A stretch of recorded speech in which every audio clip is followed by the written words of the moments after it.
जय जय श्री राधे। भक्ति भक्ति भगवंत गुरु चतुर्नाम वपुएक, इनके पद बंदन की नाचे विघ्न अनेक। आज के सत्संग में श्रीमद् भगवद गीता के 12वें अध्याय के 13 व 14 श्लोक। अद्वेष्टा सर्वभूतानां मैत्र करुणा एव च निर्ममो निरहंकारः समदुःख सुखक्षमी संतुष्टा सततं योगी यतात्मा दृढनिश्चयः मयि अर्पित मनो बुद्धिर् यो मद्भक्ता च मे प्रिय। इन पर आज चर्चा करेंगे। अब यहाँ प्रभु कह रहे हैं कि मेरे भक्त कौन से मेरे भक्त मुझको प्रिय हैं, उनका वर्णन कर रहे हैं। अद्वेष्टा सर्वभूता नाम, तो भगवान श्री कृष्ण अर्जुन से कह रहे हैं, हे अर्जुन, ऐसे भक्त मुझको प्रिय हैं जो अद्वेष्टा सर्वभूता नाम। इसका आशय यह है, अद्वेष्टा, अनिष्ट करने वालों के दो भेद होते हैं। एक तो इष्ट की प्राप्ति में, अर्थात धन मान बढ़ाई आदर सत्कार आदि की प्राप्ति में बाधा पैदा करने वाले। दूसरे होते हैं अनिष्ट पदार्थ, क्रिया व्यक्ति घटना आदि संयोग कराने वाले। तो भक्त के शरीर मन बुद्धि इंद्रियां और सिद्धांत के प्रतिकूल चाहे कोई कितना ही किसी प्रकार का व्यवहार करे, इष्ट की प्राप्ति में बाधा डाले, किसी प्रकार की आर्थिक और शारीरिक हानि पहुंचाए, पर भक्त के हृदय में उसके प्रति कभी किंचित मात्र भी द्वेष नहीं होता। अद्वेष्टा, चाहे वो आर्थिक शारीरिक हानि पहुंचाए, चाहे सिद्धांत के प्रतिकूल, चाहे कोई कितना ही किसी प्रकार का व्यवहार करे, कारण कि वह प्राणी मात्र में अपने प्रभु को ही व्याप्त देखता है।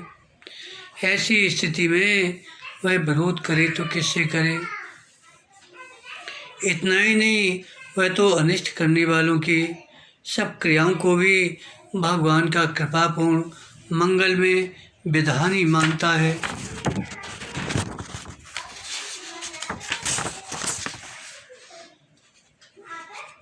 प्राणी मात्र स्वरूप से भगवान का ही अंश है, अतः किसी भी प्राणी के प्रति थोड़ा भी द्वेष भाव रखना भगवान के प्रति ही द्वेष है।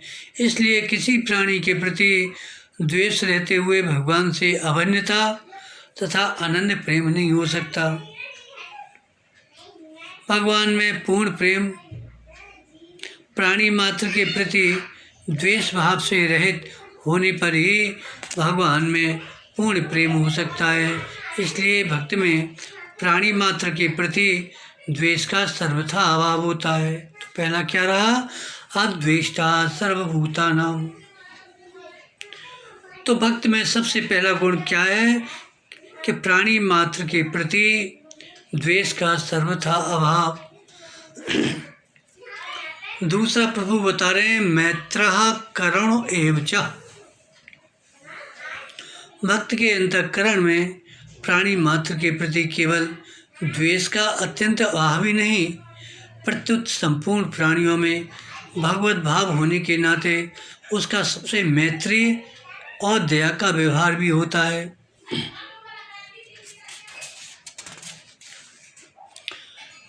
अपना अनिष्ट करने वालों के प्रति भी भक्त के द्वारा मित्रता का व्यवहार होता है, क्योंकि उसका भाव यह रहता है कि अनिष्ट करने वाले ने अनिष्ट रूप में भगवान का विधान ही प्रस्तुत किया है।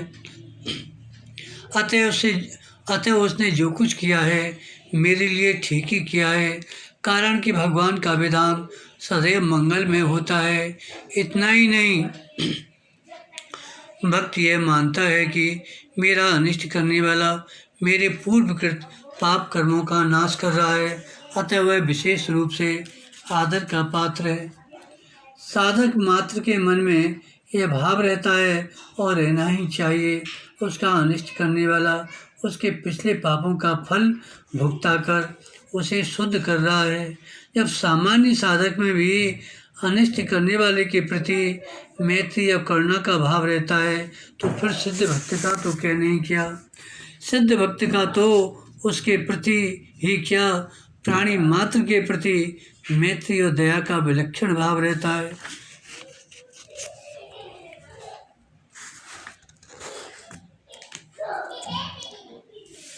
दुख पाने वाले की अपेक्षा दुख देने वाले पर दया होनी चाहिए, क्योंकि दुख पाने वाला तो पुराने पापों का फल भोगकर पापों से छूट रहा है, पर दुख देने वाला नया पाप कर रहा है, अतः दुख देने वाला विशेष दया का पात्र है। तो अद्वेष्टा सर्वभूतानाम, दूसरा गुण क्या रहा, मैत्र, सबके प्रति मित्रता और करुणा, दया भाव। तीसरा कह रहे हैं निर्ममा। यद्यपि भक्त का प्राणी मात्र के प्रति स्वाभाविक ही मैत्री और करुणा का भाव रहता है, तथापि उसकी किसी के प्रति किंचित मात्र भी ममता नहीं होती। निर्ममा। अद्वेष्टा सर्वभूतानां मैत्रा करुणा एव च निर्ममा। तो उसकी किसी के प्रति किंचित मात्र भी ममता नहीं होती। प्राणियों और पदार्थों में ममता का अर्थ मेरेपन का भाव ही कि यह वस्तु मेरी है, मनुष्य को संसार में बांधने वाली होती है। भक्त इस ममता से सर्वथा रहित होता है। वो तो ये मानता है ये सारी वस्तुएं, सारे व्यक्ति प्रभु के हैं। उसकी अपने कहलाने वाले शरीर, इंद्रियां, मन और बुद्धि में भी बिल्कुल ममता नहीं होती। साधक से भूल यह होती है वह प्राणियों पदार्थों से तो ममता को हटाने की चेष्टा करता है, पर अपने शरीर, मन, बुद्धि, इंद्रियों से ममता हटाने की ओर विशेष ध्यान नहीं देता, इसलिए वह सर्वथा निर्मम नहीं हो पाता। चौथा गुण होता है भक्त का निरहंकार। शरीर, इंद्रियां आदि जड़ पदार्थों को अपना स्वरूप मानने वाले से ही अहंकार होता है। भक्त की अपने शरीर आदि के प्रति किंचित मात्र भी अहम बुद्धि न होने के कारण तथा केवल भगवान से अपने नित्य संबंध का अनुभव हो जाने के कारण उसके अंतःकरण में स्वतः श्रेष्ठ दिव्य अलौकिक गुण प्रकट होने लगता है। इन गुणों को भी वह अपने गुण नहीं मानता, प्रत्युत भगवान के ही मानता है। ऐसी दशा में भक्त उनको अपना मान ही कैसे सकता है, इसलिए वह अहंकार से सर्वथा रहित होता है। आगे कह रहे हैं अद्वेष्टा सर्वभूतानां मैत्रा, मित्रता, करुणा, निर्ममा, ममता रहित, अहंकार रहित।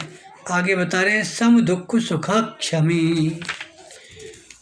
तो प्रभु कहते हैं मेरा भक्त जो है सुख दुखों की प्राप्ति में सम रहता है, अर्थात अनुकूलता प्रतिकूलता उसके हृदय में राग, द्वेष, हर्ष, शोक आदि विकार पैदा नहीं कर सकते। अनुकूल और प्रतिकूल परिस्थिति मनुष्य को सुखी दुखी बनाकर ही उसे बांधती है। इसलिए सुख दुख में सम होने का अर्थ है अनुकूल या प्रतिकूल परिस्थिति आने पर अपने में हर्ष सुख आदि विकारों का न होना।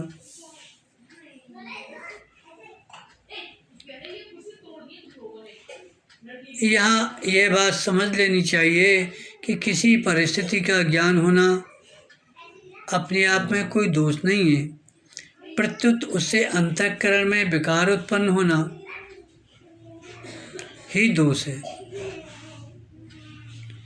किसी परिस्थिति का ज्ञान होना अपने आप में कोई दोष नहीं, प्रत्युत उससे अंतःकरण में विकार उत्पन्न होना दोष है। भक्त राग द्वेष हर्ष शोक आदि विकारों से सर्वथा रहित होता है। जैसे प्रारब्ध के अनुसार भक्त के शरीर में कोई रोग होने पर उसे शारीरिक पीड़ा का अनुभव तो होगा, किंतु उसके अंतःकरण में किसी प्रकार का विकार नहीं होगा। आगे प्रभु बता रहे हैं क्षमी। क्षमी का मतलब है उसका किसी तरह का भी अपराध करने वाले को किसी भी प्रकार का दंड देने की इच्छा न रखकर उसे क्षमा कर देने वाले को क्षमी कहते हैं। तो भक्ति के लक्षणों में पहले ही कह दिया, द्वेष्टा पद देकर भगवान ने भक्त में अपना अपराध करने वाले के प्रति द्वेष का अभाव बताया। अब यहाँ क्षमी पद बताया कि भक्तों में अपना अपराध करने वालों के प्रति ऐसा भाव रहता है उसको भगवान अथवा अन्य किसी के द्वारा भी दंड न मिले। तो क्षमा का यह भाव क्या है? उस भक्त के मन में ऐसा रहता है कि अपना अपराध करने वाले के प्रति उसको भगवान अथवा किसी के द्वारा भी दंड न मिले। ऐसा क्षमा भाव भक्ति की एक विशेषता है। आगे बता रहे हैं संतुष्ट सततम।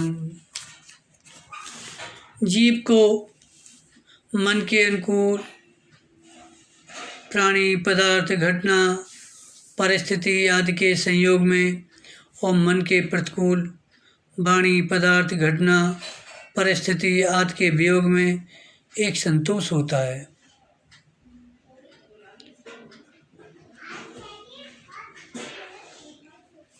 तो अनुकूल की प्राप्ति में और प्रतिकूल दूर होने में इससे उसे एक संतोष है।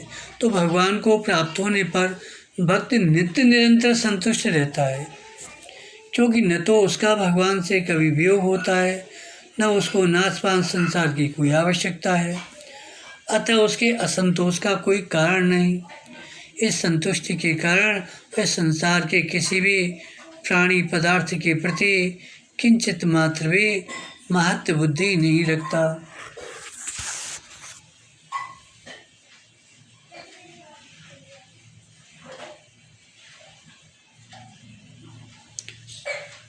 संतुष्टता के साथ सततम पद देकर भगवान ने भक्त के उस नित्य निरंतर रहने वाले संतोष की ओर लक्ष्य कराया, जिसमें न तो कभी कोई अंतर पड़ता है न कभी अंतर पड़ने की संभावना रहती है।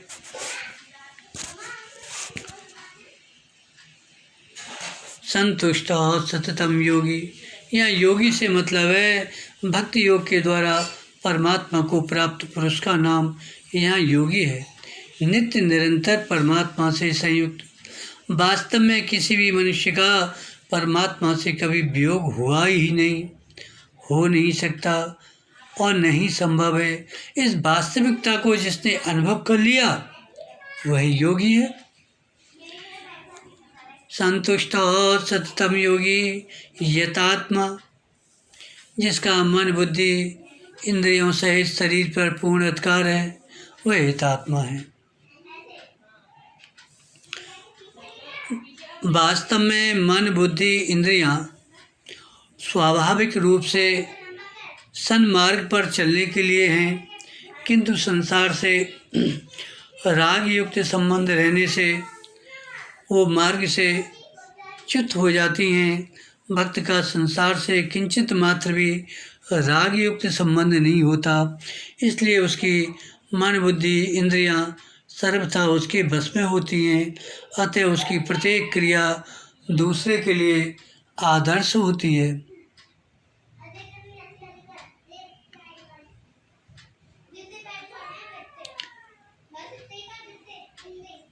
दृढ़ निश्चय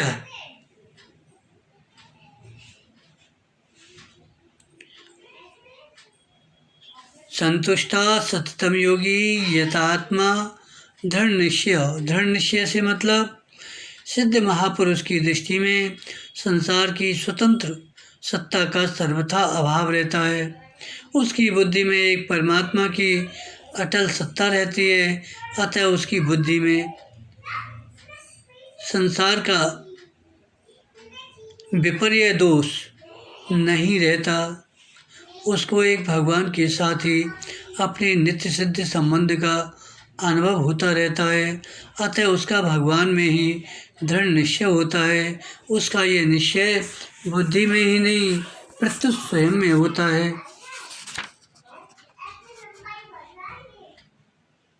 अज्ञानी की बुद्धि में संसार की सत्ता और उसका महत्व रहता है, परंतु सिद्ध भक्त की बुद्धि में एक भगवान के सिवा न तो संसार की किसी वस्तु की स्वतंत्र सत्ता रहती है, न उसका कोई महत्व रहता है।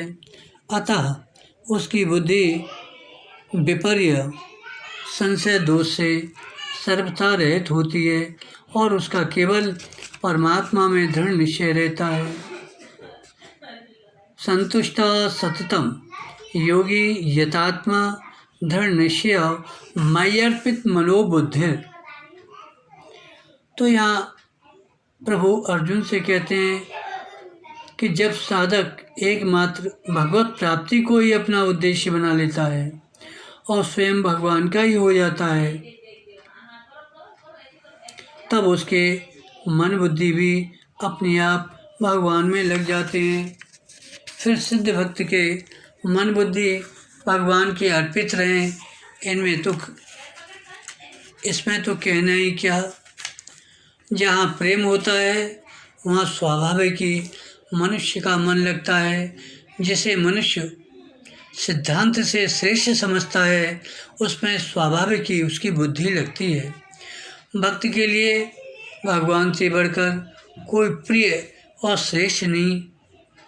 भक्त तो मन बुद्धि पर अपना अधिकार ही नहीं मानता, वह तो इनको सर्वथा भगवान का ही मानता है, अतः उसके मन बुद्धि स्वाभाविक ही भगवान में लगे रहते हैं। तो यहाँ ये कहते हैं जिनमें ऐसे लक्षण हैं, अद्वेष्टा सर्वभूतानां, सभी प्राणियों में द्वेष है, मैत्र मित्रता करुणा दया और निर्ममा ममता से रहित, निरहंकार अहंकार से रहित, समदुख सुखाक्षमी, दुख सुख में समान भाव वाला, क्षमी अपराध करने वाले के प्रति भी क्षमा भाव, संतुष्ट और सततम निरंतर संतुष्ट रहने वाला योगी, भगवान में ही जिसकी निरंतर स्थिति बनी हुई है, यतात्मा दृढ़ निश्चय, जो दृढ़ निश्चय वाला है, मयि अर्पित मनोबुद्धि, मेरे में ही जिसने मन बुद्धि को अर्पित कर रखे हैं, ऐसा भक्त